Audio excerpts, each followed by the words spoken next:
আমরা তো খুব বিপদে আছি। বর্তমানে 3বার ভাঙছে, ভাঙিতে এখন নদীর দড়ি বের খুলে আমরা বাড়িঘর করছি।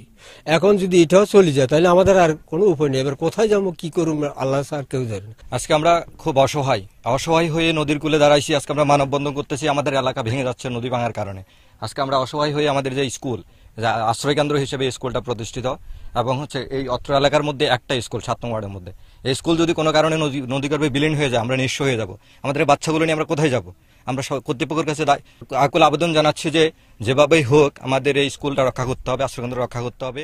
আমরা যে নদী ভাঙার বাড়ি ঘর খেতি জমিন সবগুলা ভাঙি চলে যাচ্ছে, আমাদের ঢাকার সিজায় আমাদের নদীগুলা ভাঙি যায়। আর বছর বছর এই নদীটা কারণের উপলক্ষে আঙো বাড়ি ঘর খেতি জমিন সব চলে যাচ্ছে। যেভাবে ভাঙতেছে কয়েকদিন পরে আমাদের স্কুলে ভেঙে যাবে, আমাদের বাড়ি ঘরও ভেঙে যাবে, আমরা কোথায় পড়ে রেখে করবো?